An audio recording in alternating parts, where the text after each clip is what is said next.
¿Qué tal, amigos de Puntos y Comas? Nos da muchísimo gusto que nos acompañen, que estén con nosotros en este segmento de información útil para ir clarificando cómo se van ajustando las cosas después de los comicios en relación con aquellas personas que participaron en la contienda y que tendrán que desempeñar tareas importantes en el Congreso Federal, en el Poder Ejecutivo Federal y por lo menos en 9 poderes ejecutivos de los estados. Nos referimos a las 8 gubernaturas que se jugaron y también a la jefatura de gobierno de la Ciudad de México.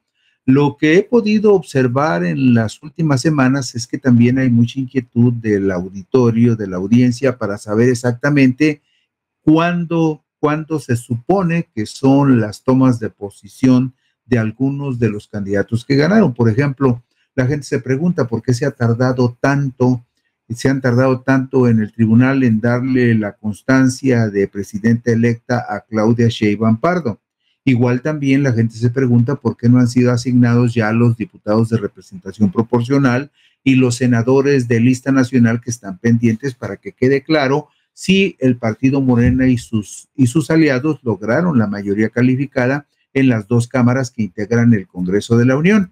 Bueno, ayer, en estos días les aclarábamos a ustedes que antes de que se haga la distribución de los diputados plurinominales, de los 200 diputados plurinominales, se tienen que resolver todas las impugnaciones que se hubiesen formulado contra la elección de diputados y senadores, y de acuerdo con la ley, el último plazo para que esas impugnaciones se resuelvan es justamente el 3 de agosto. Una vez resueltas esas impugnaciones el 3 de agosto, ya la autoridad administrativa, en este caso el INE, podrá asignar los diputados de representación proporcional y también los 32 senadores de la lista nacional.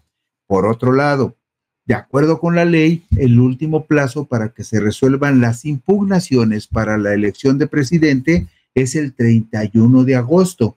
Una vez resueltas esas impugnaciones, ya estará el Tribunal Electoral, la Sala Superior del Tribunal Electoral, en condiciones para emitir su dictamen de validar los comicios para presidente de la República y declarar presidenta electa a Claudia Sheinbaum Pardo.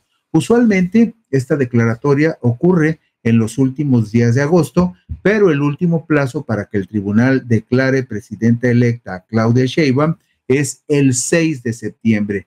Y hago estas observaciones porque también en el caso de aquellos que contendieron que contendieron por gubernaturas y por la jefatura de gobierno de la Ciudad de México, también hay gente que se pregunta, oiga, ¿y cuándo van a tomar posesión de sus nuevos cargos? ¿Cuándo se va a dar el cambio en el gobierno? Hay algunos gobernadores y la jefa de gobierno de la Ciudad de México, quien resultó electa, que tomarán posesión entre el 26 de septiembre y el 5 de octubre. Pero el resto de las personas, los 4 candidatos que ganaron gubernaturas también, ellos tomarán posesión, 3 de ellos tomarán posesión en el mes de diciembre y otro hasta el mes de enero. Por lo tanto, hoy nos concentraremos en los primeros 5 casos. ¿Cuáles son los plazos para que tomen sus nuevos cargos 4 gobernadores y la jefa de gobierno de la Ciudad de México? Finalmente, entre el 26 de septiembre y el 5 de octubre se darán 5 cambios de mandatarios en 4 entidades que eligieron gobernador y en la Ciudad de México, donde se renovará la jefatura de gobierno. Después de la contienda del domingo 2 de junio del 2024, una de esas 5 entidades será gobernada por el PAN y las 4 restantes serán gobernadas por el partido Morena, que ganó con el respaldo de sus aliados Partido del Trabajo y Partido Verde.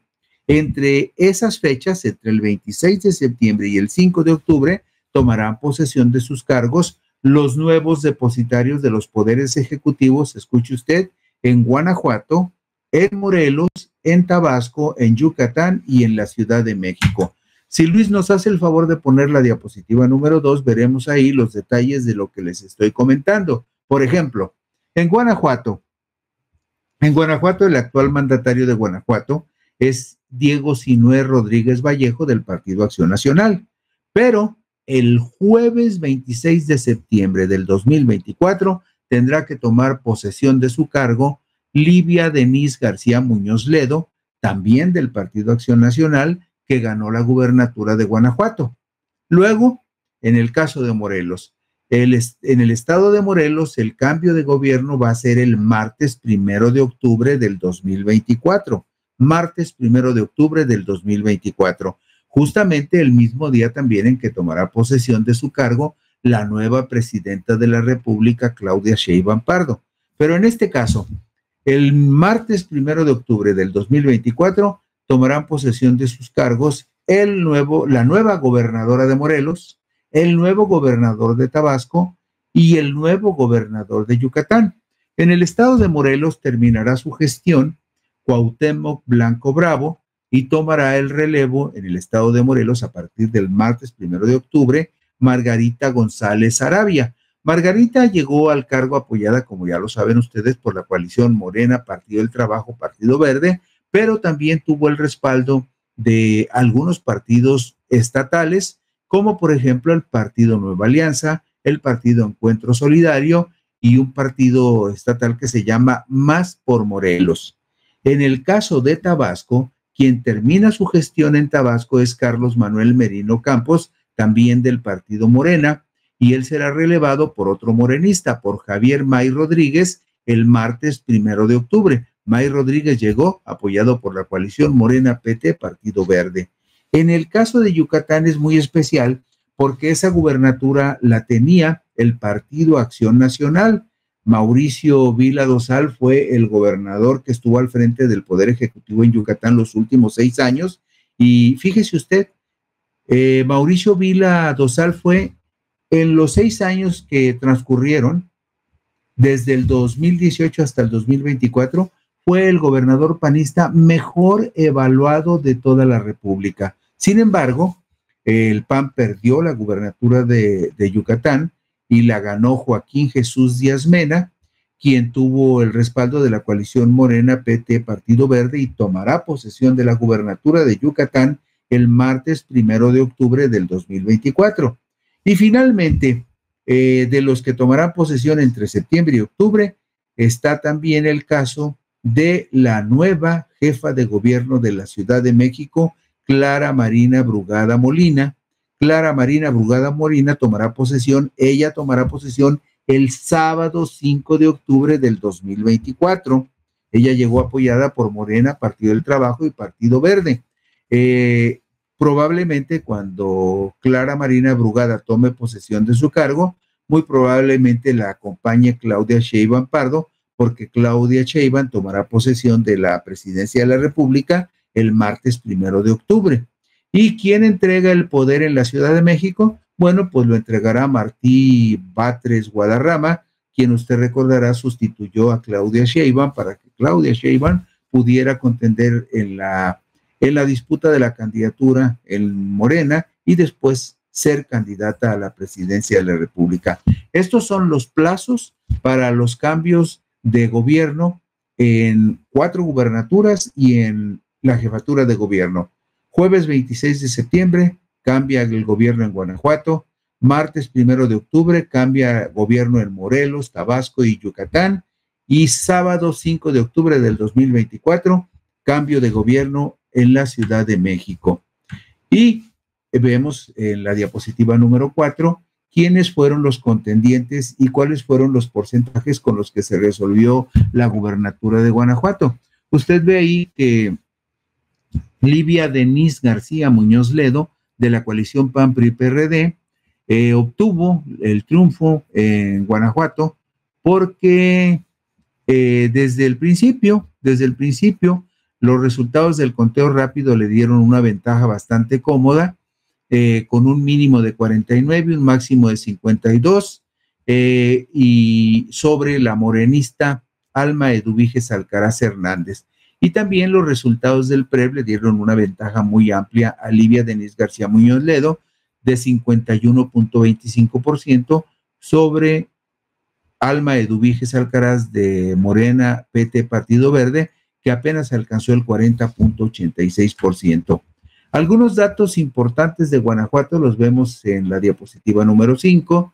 Guanajuato tiene 46 municipios, tiene una población de 6.166.934 habitantes. La escolaridad promedio en Guanajuato es de 9 años, es decir, hasta el grado de secundaria concluida, muy cerca del promedio nacional, que es de 9.7 años. Es decir, en Guanajuato tienen un nivel de instrucción bastante respetable. Y la principal actividad en Guanajuato es el comercio. Y bueno, en el caso de Morelos podemos ver en la diapositiva número 7 quiénes fueron las rivales, porque ahí compitieron puras mujeres, las rivales de Margarita González Arabia. En los resultados del PREP, Margarita ya tenía una ventaja bastante cómoda, 48.12% contra su más cercana rival, que fue Lucía Virginia Mesa Guzmán, de la coalición panista. Usted recordará que Lucía Virginia Mesa Guzmán era senadora de Morena cuando no consiguió participar en la contienda de Morelos por la candidatura de Morena y de la coalición en el gobierno. Se salió de Morena y fue abrigada por PAN, PRI, PRD. Sin embargo, no tuvo mucho éxito y finalmente la diferencia entre ella y Margarita González Arabia fue, de acuerdo con los resultados del PRED, de por lo menos 18%. Todos estos datos que yo le ofrezco son los datos oficiales, porque la fuente de esta información es el Instituto Nacional Electoral, de un compendio de datos que se llama Numeralia del Proceso Electoral Federal y Local 2023-2024, actualizado hasta el viernes 21 de junio del 2024. Es decir, de acuerdo con la fuente original del INE, estos son los datos más actualizados que hay con respecto a las contiendas en los estados. Morelos es un estado pequeño, tiene una población de 1.971.520 habitantes, tiene 36 municipios, su principal actividad es el comercio y una escolaridad de 9.8 años, casi primer año de educación media superior, es decir, casi el promedio de las personas que viven en Morelos es del primer grado de preparatoria y están una décima por encima de la media nacional, que es de 9.7 años en promedio. Es decir, en Morelos, de acuerdo con estos datos del Instituto Nacional de Estadística y Geografía, hay un grado de instrucción por encima de la media nacional. Luego, en el caso de Tabasco, la diapositiva número 10, ahí vemos también en el caso de Tabasco que Javier May Rodríguez, desde los resultados del PREP, tuvo una ventaja verdaderamente, diríamos que descomunal sobre la oposición. En Tabasco, el estado donde nació el presidente, la verdad es que Morena, PT y Partido Verde aplastaron a la oposición.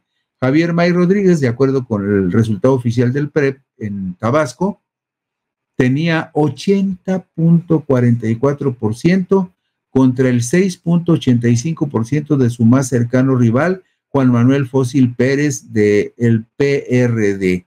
Aquí sí no hubo ni la más remota posibilidad de que alguien le hiciera ruido a Javier May Rodríguez. Ganó con el 80.44%. Tabasco es un estado que tiene 2.402.000 habitantes. Es un estado con una escolaridad promedio de 9.7 años. Fíjese usted, Tabasco tiene exactamente el promedio nacional de escolaridad de 9.7 años de escolaridad, que equivale al primer año de educación media superior. Es un buen promedio, está en el promedio nacional. La principal actividad, y aquí sí no hay ninguna duda, el sector de actividad que más aporta al Producto Interno Bruto estatal es la minería petrolera. Tabasco es un estado eminentemente petrolero. Y luego, en la diapositiva 12, vemos los datos consolidados del estado de Yucatán. En el estado de Yucatán también, Joaquín Jesús Díaz Mena, de Morena, PT, Partido Verde, desde el PREP tuvo una ventaja clara de 50.95% sobre 42.53% de Renán Alberto Barrera Concha, del Partido Acción Nacional. Renán Alberto Barrera Concha fue un rival muy fuerte, muy difícil para el candidato morenista, porque Renán Alberto estaba al frente de la alcaldía de Mérida y era un panista muy reconocido. Sin embargo, aunque iba en coalición el PAN con el PRI, Joaquín Jesús Díaz Mena también recibió el apoyo de un segmento importante de priistas y eso es lo que estableció la diferencia en el estado de Yucatán y eso permitió que Morena le arrebatara la gubernatura de Yucatán al Partido Acción Nacional. Yucatán es un estado que también no es muy grande, tiene 2.320.898 habitantes, un buen promedio de escolaridad, prácticamente en el mismo promedio que todo el país, 9.6 años de escolaridad, que equivalen al primer año de educación media superior, y también en este estado la principal actividad es el comercio. Y finalmente, la joya de la corona, la jefatura de gobierno de la Ciudad de México, una contienda que durante varios meses se pensó que iba a ser muy cerrada, con un marcador muy estrecho. Finalmente, Clara Marina Brugada Molina de Morena PT Partido Verde, desde el programa de resultados electorales preliminares, tuvo una ventaja de 51.69% contra 39.05% de su principal rival, Santiago Taboada Cortina. Fueron prácticamente 10, 11 puntos de diferencia, lo que le dio una ventaja muy cómoda que hizo de alguna manera irrebatible el resultado. Y finalmente en el Estado de México, en la Ciudad de México, usted sabe que la Ciudad de México es la segunda entidad con más población de la República. La que tiene más habitantes es el Estado de México y en segundo lugar está la Ciudad de México con 9.209.944 habitantes. Su promedio de escolaridad, y este es un dato muy importante y muy notable, la Ciudad de México tiene un promedio de escolaridad por encima de la media nacional. La media nacional es de 9.7 años, el promedio nacional, y sin embargo la Ciudad de México tiene un promedio de escolaridad de 11.5 años, segundo año de educación media superior, es decir, segundo año de preparatoria, 11.5 años por encima de la media nacional, y además la principal actividad de la Ciudad de México es el comercio. ¿Y qué representan económicamente todas estas entidades? Bueno, en la diapositiva número 18 vemos datos muy concretos proporcionados por el Instituto Nacional de Estadística y Geografía. La diapositiva número 18 nos ofrece un panorama donde nos dice que la Ciudad de México es el motor económico de la República. ¿Por qué? Porque la Ciudad de México aporta el 14.6% del Producto Interno Bruto del país. ¿Y qué es el Producto Interno Bruto del país? Es sencillo. Toda la riqueza que somos capaces de generar los mexicanos, ese es el Producto Interno Bruto. Y de toda la riqueza que se genera en el país, la Ciudad de México es la que aporta la cuota más alta con el 14.6%. Y el estado de Guanajuato, donde habrá cambio de administración el 26 de septiembre, el estado de Guanajuato es el quinto estado más importante de la República por el volumen de Producto Interno, por el porcentaje que aporta al Producto Interno Bruto del país. Guanajuato aporta el 4.7% de toda la riqueza que se genera en México. Es la quinta entidad más fuerte económicamente de la República y es el principal bastión del PAN en la región del Bajío y en todo el país. Guanajuato es el estado más emblemático del PAN y para ahora que empiece su siguiente periodo, en Guanajuato el PAN cumplirá en el 2030, cumplirá en Guanajuato 29 años consecutivos administrando el gobierno del estado de Guanajuato. De esas dimensiones es la hegemonía que el Partido Acción Nacional ha establecido en el estado de Guanajuato. 39 años es el periodo de gobierno que cumplirá el PAN cuando termine su gestión la nueva gobernadora Livia Denise García Muñoz Ledo. El PAN cumplirá en el 2030 39 años gobernando el estado de Guanajuato. Y bueno, nada más para completar el dato de lo que estábamos viendo en la diapositiva número 18, la Ciudad de México aporta la mayor cantidad de riqueza al Producto Interno Bruto con el 14.6%. Usted se preguntará, bueno, ¿y quién está en segundo lugar? En segundo lugar, por la aportación que hace al PIB, está el Estado de México, que aporta el 9% del Producto Interno Bruto de todo el país. Luego, en tercer lugar, está el Estado de Nuevo León con el 8%. En cuarto lugar está Jalisco con el 7.5% y en quinto lugar Guanajuato con 4.7%. Y este es el panorama de los estados, 4 estados y la Ciudad de México, donde habrá cambio de gobierno entre el 26, el 1 de octubre y el 5 de octubre. Y por supuesto, el 1 de octubre también tomará posesión la nueva presidenta de la República, Claudia Sheinbaum Pardo. Y con esto concluimos hoy puntos y comas. Por aquí nos encontraremos, si usted lo desea, el próximo lunes. Muchas gracias y descansen.